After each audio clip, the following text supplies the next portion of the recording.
we expect our elections to occur at their appointed times.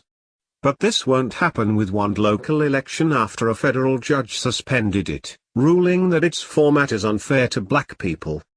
What's the story? The election is in a district the census informs is 48.19% black, and 3 of the 7 elective seats in question are occupied by blacks. This means that if blacks had any more representation, the racial composition of a majority of those seats would reflect a minority of the population. Nonetheless, the judge, one Rodney Sipel, a federal judge for the U.S. District Court for the Eastern and Western Districts of Missouri, deems an increase in black representation a moral imperative. The scene of this judicial meddling is the Ferguson-Florissant School District, FFSD.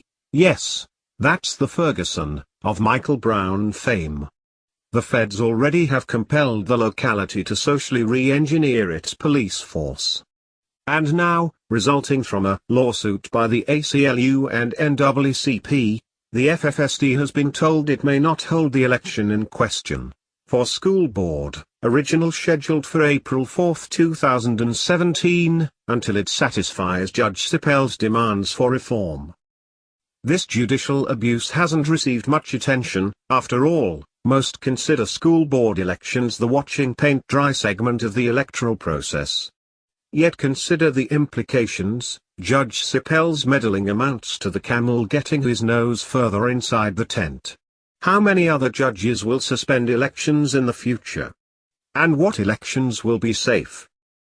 Moreover, what passes for judicial reasoning today should give us pause. Just consider Sipel's position, as explained by social commentator and Missouri resident Timothy Birdnow. Judge Rodney Sipel, who, by the way, was an aide to Dick Gephardt and was appointed by Bill Clinton, wrote a rambling opinion in which he ultimately concludes that, well, blacks are underrepresented on the board because of institutional racism and are victims of such unfair practices as not allowing felons to vote or making people register at an address. And in Sipel's disjointed 119-page opinion was this: the fact that the electoral process in FFSD board elections is not equally open to African Americans is most apparent in the stark levels of racially polarized voting seen in board elections and the failure of white voters to support candidates from the African American community. So not exhibiting the appropriate degree of cultural affirmative action, the phenomenon whereby people instinctively advantage so-called victim groups, is now considered failure. It must be repeated that 3 of the 7 school board members are black. Nonetheless, groups do tend to exhibit certain patterns. 90+% of blacks vote for Democrats every election. The margin with Hindus is roughly the same.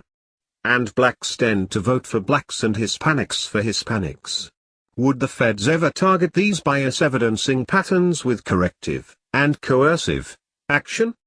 Most significantly, where does the Constitution dictate that we're entitled to representatives who reflect us racially, ethnically? And what of sex? Women are 51% of the population, but the vast majority of representatives are men. Will we move toward an affirmative action electoral system in which filling seats means filling a quota? Worse still, this un-American policy is advanced based on a false premise.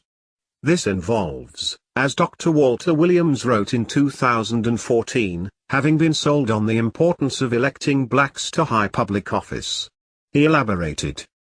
For several decades, blacks have held significant political power, in the form of being mayors and dominant forces on city councils in major cities such as Philadelphia, Detroit, Washington, Memphis, Tennessee, Atlanta, Baltimore, New Orleans, Oakland, California, Newark, New Jersey, and Cincinnati. In these cities, blacks have held administrative offices such as school superintendent, school principal and chief of police. Plus, there's the precedent-setting fact of there being 44 black members of Congress and a black president. What has this political power meant for the significant socio-economic problems faced by a large segment of the black community?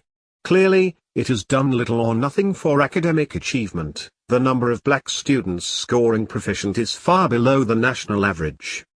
As for black students, one of Judge Sipel's gripes is that blacks are a majority of FFSD school attendees, 77.1%, whites are a plurality of the FFSD's general population. Yet is one man, one vote to be replaced now with apportioning votes based on fecundity? If devout Catholics constituted only 20% of an area's voting age population but, because of their large families, accounted for a majority of its school students, would Judge Sipel manipulate the area's elections to maximize the number of Catholics in office? But don't look for consistency. Sipel is engaging in free association adjudication. As Birdno explains, Sipel lists the impediments to voting among black residents of the community as felony voter disenfranchisement, lack of home ownership, and other socio-economic indicators that are barriers to registration. Essentially, he does not want choices to matter. Each and every one of his complaints with the system stem from choices. If you commit crimes, you lose the right to vote. That is a choice. If you chose not to have a permanent address, and that is often done to keep creditors at bay or to dodge those pesky landlords who want to be paid, that is your choice. If you don't bother to register to vote in a timely manner, that is your choice. That is important. In Missouri you have to register 27 days before an election, and that is done to prevent voter fraud. Indeed, why should someone be able to move into a district and vote immediately when they have never had a vested interest in the district until now?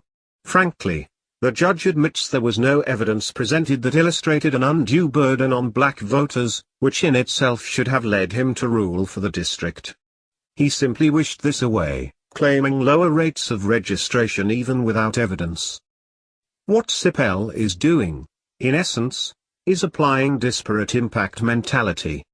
This principle states that if different groups perform differently on a test, it is by definition illegally discriminatory and must be scrapped. It's the angle that has been used to eliminate police fitness requirements on the basis that women couldn't satisfy them as frequently as men could. Case in point, Obama's Department of Justice sued the Pennsylvania State Police in 2014 for treating men and women equally. If that sounds crazy, consider that a cure proposed for the imaginary FFSD disease was to give each resident multiple votes. Called cumulative voting, the idea is that the minority community can pool their votes and thus elect some candidates with their skin color or ethnicity. And this has been done before. In 2006, the DOJ accused the village of Port Chester, New York, of discrimination because, while the locality was almost half Hispanic, all of its government trustees were non-Hispanic whites. It didn't matter that Hispanics constituted only 20% of the voting age population. A judge nonetheless forced Port Chester to give every resident 6 votes. Notable here is not only that this was never done decades ago for other groups, such as Americans of Italian or Irish descent, but that this scheme presupposes that whites will exhibit far less group bias than other groups.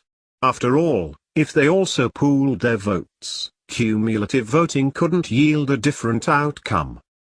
This judicial undermining of our election process should serve as a warning to everyone. All throughout the nation, blacks and Hispanics are less involved electorally for the choice-related reasons mentioned earlier. Thus, FFSD in Port Chester are not unique.